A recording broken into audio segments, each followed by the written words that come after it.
ਤੁਸੀਂ ਬੱਚੇ ਨੇ ਸਵੇਰੇ ਆਪਣੇ ਚਾਚੇ ਨਾਲ ਥੋੜਾ ਜਿਹਾ ਸ਼ੇਅਰ ਕੀਤਾ ਤੇ ਮੇਰੇ ਨਾਲ ਮੇਰੀ ਬੇਗਮ ਨੇ ਅੱਛਾ ਤਾਮਨ ਜਿਹੜਾ ਹੋਣਾ ਚਾਹੀਦਾ ਸੀ ਉਹ ਨਹੀਂ ਕੀਤਾ। ਚਲੀ ਆਈਏ ਨਾ ਤੇਲ ਚ ਹੋਏਗਾ ਤਾਂ ਉਹਨਾਂ ਅੰਦਰ ਸੀ ਉਹ ਕਿਲੇ ਬੈਠਾ ਉਹਨੇ ਸਾਹਮਣੇ ਉਸ ਬੰਦੇ ਬੂਟਾ ਨਾਮੀ ਲੜਕੇ ਨੇ ਫਾਇਰ ਮਾਰ ਦਿੱਤੇ ਇਹਨਾਂ ਨੂੰ। ਵਿੱਚ ਸਵੇਰਾ ਦਾ ਕੀ ਕਿਰਦਾਰ ਹੈਗਾ ਕਿ ਸਵੇਰਾ ਦੇ ਕਹਿਣ ਤੇ ਤੁਹਾਡੇ ਬੇਟੇ ਨੂੰ ਕਤਲ ਕੀਤਾ ਹੈ ਜਾਂ ਫਿਰ ਉਸ ਕਤਲ ਕਰਨ ਵਾਲੇ ਕਾਤਲ ਦਾ ਕੋਈ ਮਕਸਦ ਹੋਰ ਸੀ?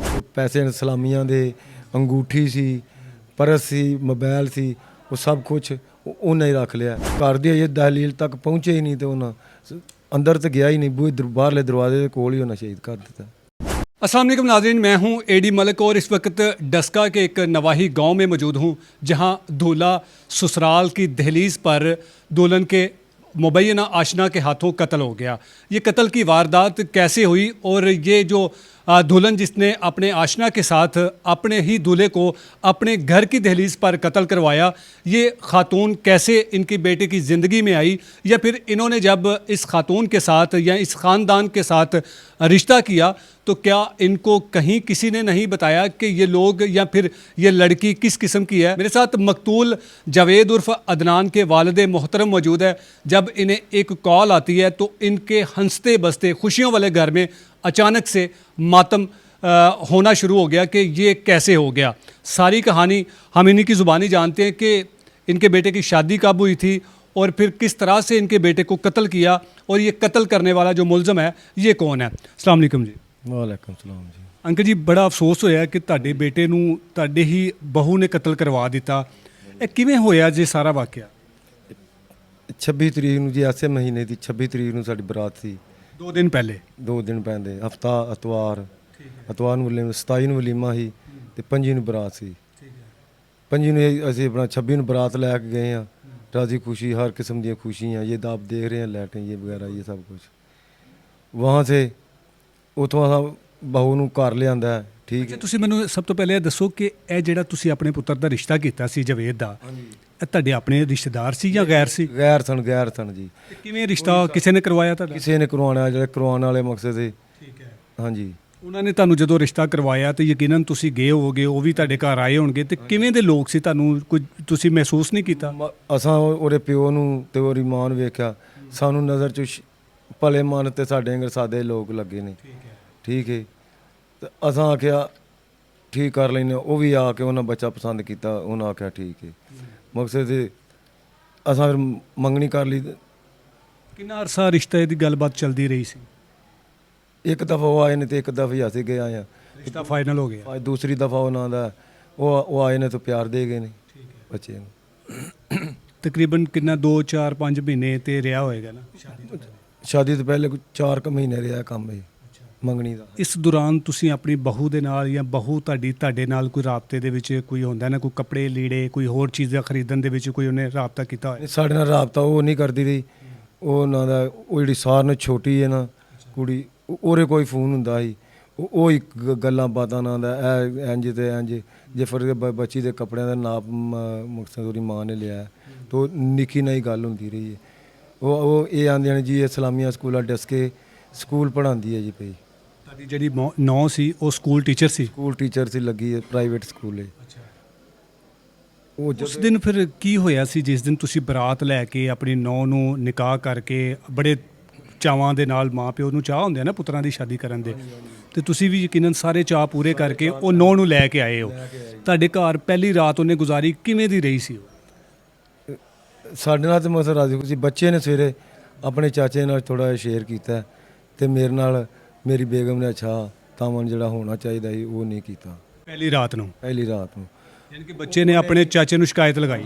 ਚਾਚੇ ਨੇ ਵੀ ਮਕਸਦ ਇਹ ਏਡੀ ਆਈ ਗਈ ਕਰ ਛੜੀ ਤੇ ਕੋਈ ਨਹੀਂ, ਕੋਈ ਐਡਾ ਵੱਡਾ ਗੱਲ ਕੋਈ ਨਹੀਂ। ਔਰ ਆਪਣੇ ਮਾਂ ਪਿਓ ਨੂੰ ਅਸੀਂ ਆਖਾਂਗੇ ਤੇ ਬੱਚੀ ਦਾ ਰਵੱਈਆ ਤੇ ਇਹਨੂੰ ਨਾ ਦਾ ਦਰੁਸਤ ਕਰੋ ਜਾਂ ਮਕਸਦ ਇਹਨੂੰ ਕੁਝ ਸਮਝਾਓ। ਬਿਲਕੁਲ ਸਮਝੋ ਇਹ ਇਹਦਾ ਕੀ ਨਾ ਦਾ ਕੋਈ ਤੌਰ ਤਰੀਕਾ। ਅੱਛਾ, ਸਾਨੂੰ ਤੁਹਾਡੀ ਬਹੂ ਨੇ ਮੌਕਾ ਹੀ ਨਹੀਂ ਮਿਲਿਆ। ਚਾਚੇ ਹੋਰਾਂ ਨੂੰ ਮਾੜਾ ਜਿਹਾ ਸ਼ੱਕ ਪਿਆ ਤੇ ਉਹ ਇਹਨਾਂ ਦੇ ਨਾਲ ਹੀ ਗਿਆ ਤੇ ਇਹਨਾਂ ਦੇ ਨਾਲ ਹੀ ਜਾ ਕੇ ਉੱਥੇ ਹਾਈਏ ਇਹ ਪਿੱਛੇ ਹੀ ਸਨ ਤੇ ਉਹ ਜਿਵੇਂ ਦੁਲਹਾ ਦੇ ਦੁਲਹਨ ਪਹਿਲਾਂ ਜਾਂਦੇ ਰਿਵਾਜ ਹੁੰਦਾ ਉਹ ਤੇਲ ਮਾਵਾਂ ਨਾਂ ਦਾ ਉਹ ਚੋਂਦੀਆਂ ਨੇ, ਉਹ ਤੇਲ ਹੀ ਆਈਏ ਨਾ ਤੇਲ ਚ ਹੋਏਗਾ ਤਾਂ ਉਹਨਾਂ ਅੰਦਰ ਸੀ ਉਹ ਕਿਲੇ ਬੈਠਾ ਉਹਨੇ ਸਾਹਮਣੇ ਉਸ ਬੰਦੇ ਬੂਟਾ ਨਾਮੀ ਲੜਕੇ ਨੇ ਫਾਇਰ ਮਾਰ ਦਿੱਤੇ ਇਹਨਾਂ ਨੂੰ ਬੂਟਾ ਜਿਹੜਾ ਜਿਹਨੇ ਫਾਇਰ ਮਾਰੇ ਨੇ ਬੇਟੇ ਤੁਹਾਡੇ ਨੂੰ, ਇਹਦਾ ਤੁਹਾਡੀ ਜਿਹੜੀ ਨੌ ਸਵੇਰਾ ਸੀ ਉਹਦੇ ਨਾਲ ਕੋਈ ਤਾਲੁਕ ਸੀ? ਇਹ ਉਹਦਾ ਫੁੱਫੀ ਦਾ ਪੁੱਤਰ ਸੀ। ਅਗਰ ਤਲਕ ਹੈ ਹੀ ਨਹੀਂ ਤੇ ਤਾਂ ਹੀ ਤਾਂ ਉਹਨੇ ਫਾਇਰ ਮਾਰਿਆ। ਹੋਰ ਉਹ ਸਾਡੀ ਉਹਦੀ ਦੁਸ਼ਮਣੀ ਕਿਹੜੀ ਸੀ? ਕੋਈ ਅਸਾਂ ਸਾਡੇ ਨਾਲ ਨਾ ਆਈ ਜਾਂ ਕੋਈ ਮਕਸਦ ਕਿਸੇ ਕਿਸਮ ਦਾ ਕੋਈ ਲੈਣ ਦੇਣ। ਯਾਨੀ ਕਿ ਵਲੀਮੇ ਤੋਂ ਬਾਅਦ ਜਦੋਂ ਦੁੱਲੇ ਨੂੰ ਉਹਦੇ ਸਸੁਰਾਲ ਵਾਲੇ ਲੈ ਕੇ ਜਾਂਦੇ ਨੇ, ਇਸੇ ਤਰ੍ਹਾਂ ਤੁਹਾਡੇ ਬੇਟੇ ਨੂੰ ਲੈ ਕੇ ਗਏ। ਉਹਨਾਂ ਘਰ ਦੀ ਅਜੇ ਦਹਲੀਲ ਤੱਕ ਪਹੁੰਚੇ ਹੀ ਨਹੀਂ ਤੇ ਉਹਨਾਂ ਅੰਦਰ ਤਾਂ ਗਿਆ ਹੀ ਨਹੀਂ। ਬਾਹਰਲੇ ਦਰਵਾਜ਼ੇ ਦੇ ਕੋਲ ਹੀ ਉਹਨਾਂ ਸ਼ਹੀਦ ਕਰ ਦਿੱਤਾ। ਇਹਦੇ 'ਚ ਸਵੇਰਾ ਦਾ ਕੀ ਕਿਰਦਾਰ ਹੈਗਾ ਕਿ ਸਵੇਰਾ ਦੇ ਕਹਿਣ ਤੇ ਤੁਹਾਡੇ ਬੇਟੇ ਨੂੰ ਕਤਲ ਕੀਤਾ ਹੈ, ਜਾਂ ਫਿਰ ਉਸ ਕਤਲ ਕਰਨ ਵਾਲੇ ਕਾਤਲ ਦਾ ਕੋਈ ਮਕਸਦ ਹੋਰ ਸੀ? ਮਕਸਦ ਇਹ ਤੇ ਉਹਨਾਂ ਨੂੰ ਪਤਾ ਹੈ। ਸਵੇਰਾ ਦੇ ਕਹਿਣ ਤੇ ਉਹਨੇ ਕਤਲ ਕੀਤਾ ਹੈ ਜਾਂ ਉਹਦਾ ਮਕਸਦ ਕੋਈ ਹੋਰ ਸੀ, ਇਹ ਤੇ ਉਹ ਦੋਵੇਂ ਜਾਣਦੇ ਨਾ ਆਪੇ 'ਚ।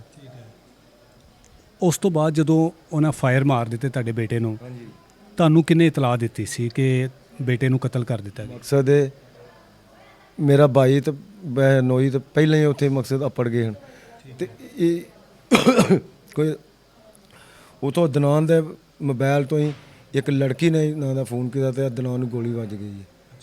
ਹਾਂਜੀ, ਇਹ ਲੈ ਕੇ ਗਏ ਨੇ ਡਸਕੇ ਵਾਲਿਆਂ ਆਖਿਆ ਜੀ ਗੁਜਰਾਂ ਵਾਲੇ ਲਾਇਓ। ਅਸੀਂ ਵੀ ਨਾਲ ਗੱਡੀ ਲੈ ਕੇ ਤੇ ਗੁਜਰਾਂ ਵਾਲੇ ਜਦੋਂ ਇਹ ਨੰਦੀਪੁਰ ਤੋਂ ਥੋੜਾ ਅੱਗੇ ਪਹੁੰਚੇ ਨੇ ਬੱਚੇ ਨੇ ਦਮ ਤੋੜਤੇ। ਇਹਦਾ ਹਸਪਤਾਲ ਲੈ ਕੇ ਗਏ ਨੇ, ਸ਼ਾਇਦ ਕੋਈ ਯਕੀਨ ਨਹੀਂ ਨਾ ਹੁੰਦਾ। ਹਸਪਤਾਲ ਵਾਲਾ ਆਖਿਆ ਤੇ 10 ਮਿੰਟ ਹੋ ਗਏ ਨੇ ਪਹਿਲੇ ਦਮ ਤੋੜ ਗਏ।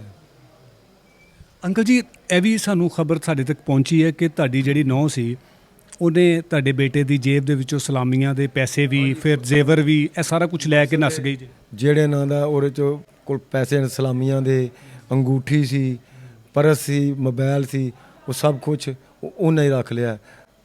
ਨੂੰਹ ਨੇ ਰੱਖਿਆ ਜਾਂ ਉਹਦੇ ਘਰ ਵਾਲਿਆਂ ਨੇ ਰੱਖਿਆ, ਜੋ ਕੁਝ ਵੀ ਕੀਤਾ ਉਹਨਾਂ ਹੀ ਕੱਢ ਕੁੱਢ ਲਿਆ ਸਭ ਕੁਝ ਫੜਦੇ। ਜਦੋਂ ਤੁਹਾਨੂੰ ਪਤਾ ਚੱਲਿਆ ਤੇ ਤੁਸੀਂ ਨੱਸ ਕੇ ਉਸ ਪਿੰਡ ਗਏ ਜਿੱਥੇ ਇਹ ਸਾਰਾ ਵਾਕਿਆ ਹੋਇਆ, ਅੱਗੋਂ ਤੁਸੀਂ ਆਪਣੀ ਨੌਂ ਦੇ ਮਾਪਿਓ ਕੋਲੋਂ ਨਹੀਂ ਪੁੱਛਿਆ ਕਿ ਇਹ ਕੀ ਜ਼ੁਲਮ ਕਰਵਾਇਆ ਜੇ ਮੇਰੇ ਬੇਟੇ ਨੂੰ ਘਰ ਬੁਲਾ ਕੇ ਕਤਲ ਕਰਵਾ ਦਿੱਤਾ? ਬੇਟੇ ਨਾਲ ਐਸਾ ਜ਼ੁਲਮ ਹੋ ਜੇ, ਹੋਸ਼ ਨਹੀਂ ਦੀ ਤੇਰੇ ਮਾਪਿਓ ਨੂੰ ਅਸੀਂ ਪੁੱਛੀਏ ਕੀ ਕੀਤਾ ਜੇ ਕੀ ਨਹੀਂ। ਉਹ ਤੇ ਆਪਣੀ ਪੈ ਜਾਂਦੀ ਇਨਸਾਨ ਨੂੰ, ਤੇ ਆਪਣੇ ਬੇਟੇ ਨੂੰ ਬਚਾਉਣ ਦੀ ਕੋਸ਼ਿਸ਼ ਕਰੀਏ, ਸ਼ਾਇਦ ਅੱਲਾ ਦੀ ਜ਼ਾਤ ਨਾ ਦਾ ਇਹਦੀ ਜ਼ਿੰਦਗੀ ਬਖਸ਼ ਦੇ। ਸਮਝ ਗਏ ਉਹਨੂੰ। ਹੁਣ ਤੱਕ ਦੋਵੇਂ ਮੁਲਜ਼ਮਾਨ ਗ੍ਰਿਫਤਾਰ ਹੋ ਗਏ ਨੇ ਕਿ ਅਜੇ ਦੋਨੇ ਹੀ ਫਰਾਰ ਹੈਗੇ ਨੇ? ਮਕਸਦ ਸੁਣ ਆਉਂਦੀ ਹੈ ਜਿਹੜਾ ਨਾ ਲੜਕਾ ਉਹ ਗ੍ਰਿਫਤਾਰ ਹੋ ਗਿਆ, ਪੱਕਾ ਯਕੀਨ ਹੈ ਸਾਨੂੰ। ਉਹ ਵੀ ਕੋਈ ਨਹੀਂ ਜਾ ਕੇ ਵੇਖਿਆ ਨਹੀਂ, ਤੇ ਲੜਕੀ ਦਾ ਇਹ ਨਹੀਂ ਕੋਈ ਗ੍ਰਿਫਤਾਰ ਹੋਈ। ਕਿਹਦਾ ਕੋਈ ਪਤਾ ਨਹੀਂ ਹੈ ਕਿ ਕਿੱਥੇ ਹੈ ਕਿੱਥੇ ਨਹੀਂ? ਕਿੱਥੇ ਨਹੀਂ, ਕੋਈ ਪਤਾ ਨਹੀਂ ਸਾਨੂੰ। ਪੁਲਿਸ ਕੀ ਕਹਿੰਦੀ ਹੈ ਤੁਹਾਨੂੰ ਕਿ ਅਸੀਂ ਦੋਵਾਂ ਮੁਲਜ਼ਮਾਨ ਨੂੰ ਜਲਦੀ ਗ੍ਰਿਫਤਾਰ ਕਰ ਲਾਂਗੇ? ਪੁਲਿਸ ਤੇ ਯਕੀਨ ਦਿਲਾਉਣ ਲਈ ਅਸੀਂ ਉਹਨਾਂ ਨੂੰ ਗ੍ਰਿਫਤਾਰ ਵੀ ਕਰਾਂਗੇ, ਉਹਨਾਂ ਨੂੰ ਹਰ ਕਿਸਮ ਦੀ ਸਜ਼ਾ ਦੇਵਾਂਗੇ। ਅੰਕਲ ਜੀ ਸਾਹਿਬ ਵੀ ਆਉਂਦੇ ਨੇ, SHO ਸਾਹਿਬ ਵੀ ਆਉਂਦੇ ਨੇ, ਦੋਵੇਂ ਆਉਂਦੇ ਨੇ ਜੀ। ਅੰਕਲ ਜੀ, ਤੁਹਾਡਾ ਬੇਟਾ ਕੱਲਾ ਸੀ ਜਾਂ ਹੋਰ ਵੀ ਬਾਕੀ ਬੇਟੇ ਨੇ? 4 ਬੇਟੇ ਨੇ, ਸਭ ਤੋਂ ਵੱਡਾ ਬੇਟਾ ਇਹ। ਔਰ ਇਹ ਪਹਿਲੀ ਸ਼ਾਦੀ ਸੀ ਤੁਹਾਡੇ? ਪਹਿਲੀ ਸ਼ਾਦੀ ਸਾਡੀ ਹੈ ਜੀ, ਮੇਰੇ ਬੇਟੇ ਦੀ। ਤੁਹਾਡੇ ਲਈ ਤਾਂ ਬਹੁਤ ਵੱਡਾ ਸਦਮਾ ਹੈ, ਬਹੁਤ ਵੱਡੀ ਕਿਆਮਤ ਆ ਸਾਡੇ ਵਾਸਤੇ ਜਨਾਬ। ਤੁਹਾਡਾ ਬੇਟਾ ਕੀ ਕੰਮ ਕਰਦਾ ਸੀ? ਉਹ ਗੱਡੀਆਂ ਦਾ ਮਕੈਨਿਕ ਸੀ। ਲਾਹੌਰ ਇੰਟਰਚੇਂਜ ਦੇ ਸਾਹਮਣੇ ਉਹਦੀ ਦੁਕਾਨ ਸੀ ਗੱਡੀਆਂ ਦੀ। ਹੁਣ ਤੁਸੀਂ ਕੀ ਸਾਡੇ ਜੈਸੇ ਲੋਕਾਂ ਨੂੰ, ਜਾਂ ਜਿਹੜੇ ਲੋਕ ਦੇਖਦੇ ਪਏ ਨੇ ਆਪਣੇ ਧੀਆਂ ਪੁੱਤਰਾਂ ਦੀ ਸ਼ਾਦੀ ਕਰਦੇ ਨੇ, ਸ਼ਾਦੀ ਤੋਂ ਪਹਿਲੇ ਰਿਸ਼ਤਾ ਕਰਦੇ ਨੇ, ਉਹਨਾਂ ਨੂੰ ਤੁਸੀਂ ਕੀ ਕਹੋਗੇ ਕਿ ਕਿਵੇਂ ਇਹਨਾਂ ਲੋਕਾਂ ਦੀ ਜਾਣ ਪਛਾਣ ਕਰਨੀ ਚਾਹੀਦੀ? ਜਦੋਂ ਉਹ ਬਣਾ ਰਿਸ਼ਤੇਦਾਰਾਂ 'ਚ ਰਿਸ਼ਤਾ ਕਰੋ, ਜਾਣ ਪਛਾਣ ਕੇ ਅੱਗੇ ਸੱਜੇ ਖੱਬੇ ਪੁੱਛ ਕੇ, ਤੇ ਉਨ ਬੱਚੀ ਵਾਲਿਆਂ ਦੇ ਮਾਂ ਪਿਓ ਨੂੰ ਵੀ ਚਾਹੀਦਾ ਤਾਂ ਆਪਣੀ ਬੱਚੀਆਂ ਨੂੰ ਪੁੱਛਣ ਤੁਸੀਂ ਕਿੱਥੇ ਰਾਜ਼ੀ ਹੋ, ਜੇ ਹੋਰ ਕਿਲੇ ਰਾਜ਼ੀ ਹੋ ਠੀਕ, ਜੇ ਸਾਡੇ ਤੇ ਯਕੀਨ ਤੁਹਾਨੂੰ ਹੈ ਤਾਂ ਅਸੀਂ ਤੇ ਕਰਨੀ। ਹੁਣ ਤੁਹਾਨੂੰ ਯਕੀਨ ਆ ਰਿਹਾ ਕਿ ਇਹ ਤੁਹਾਡੀ ਨੌਂ ਦੇ ਮਾਂ ਪਿਓ ਨੂੰ ਪਤਾ ਸੀ ਕਿ ਮੇਰੀ ਧੀ ਕਿਵੇਂ ਦੀ ਹੈਗੀ ਜੀ? ਯਕੀਨ ਤੇ ਹੀ, ਅਗਰ ਉਹਨਾਂ ਨੂੰ ਪਤਾ ਹੀ ਹੋਣਾ ਹੈ ਜਨਾਬ, ਉਹਨਾਂ ਨੂੰ ਪਤਾ ਹੋਣਾ, ਲੇਕਿਨ ਸ਼ਾਇਦ ਉਹਨਾਂ ਜ਼ਬਰਦਸਤੀ ਕਰ ਦਿੱਤਾ ਹੋਏ। ਇਹ ਜਿਹੜਾ ਕਾਤਲ ਹੈ ਜਿਹਨੇ ਤੁਹਾਡੇ ਪੁੱਤਰ ਨੂੰ ਫਾਇਰ ਮਾਰੇ ਨੇ, ਇਹ ਤੁਹਾਡੀ ਉਸ ਕਾਤਲਾ ਨੌਂ ਦਾ ਕੀ ਲੱਗਦਾ ਹੈਗਾ ਸੀ? ਫੁੱਫੀ ਦਾ ਪੁੱਤਰ ਲੱਗਦਾ ਜੀ। ਫੁੱਫੀ ਦਾ ਪੁੱਤਰ ਸੀ? ਹਾਂਜੀ। ਯਕੀਨਨ ਉਹਨੇ ਫਿਰ ਉਹਦੇ ਕਹਿਣ ਤੇ ਹੀ ਕੀਤਾ ਹੈ? ਇਹਨੂੰ ਉਹਦੇ ਕਹਿਣ ਤੇ ਕੀਤਾ ਹੋਣਾ ਜਨਾਬ। ਕੀ ਕਹੋਗੇ ਤੁਸੀਂ ਆਲਾ ਹੁਕਾਮ ਨੂੰ ਕਿ ਕਿਵੇਂ ਇਨਸਾਫ ਮਿਲਣਾ ਚਾਹੀਦਾ ਤੁਹਾਨੂੰ? ਤੁਹਾਡਾ ਬੇਟਾ ਤੇ ਵਾਪਸ ਨਹੀਂ ਆ ਸਕਦਾ। ਸਾਂਝੇ ਅਸੀਂ ਵਜ਼ੀਰ ਆਜ਼ਮ ਅੱਗੇ ਵੀ ਦਰਖਾਸਤ ਕਰਾਂਗੇ, ਵਜ਼ੀਰ ਆਲਾ ਅੱਗੇ ਵੀ ਦਰਖਾਸਤ ਕਰਾਂਗੇ, IG ਪੰਜਾਬ ਅੱਗੇ ਵੀ ਦਰਖਾਸਤ ਕਰਾਂਗੇ, ਤੇ ਸਾਨੂੰ ਇਨਸਾਫ ਚਾਹੀਦਾ ਹੈ। ਬੇਟਾ ਸਾਡਾ ਤਾਂ ਨਹੀਂ ਮਿਲਿਆ, ਲੇਕਿਨ ਸਾਨੂੰ ਸਾਡਾ ਮੁਲਕ ਇਨਸਾਫ ਤੇ ਦਿਲਾ ਸਕਦਾ ਹੈ ਕਿ ਨਹੀਂ ਦਾ ਸਾਥ। ਹਾਂਜੀ, ਤੁਹਾਡਾ ਹੱਕ ਹੈ ਇਨਸਾਫ ਲੈਣ।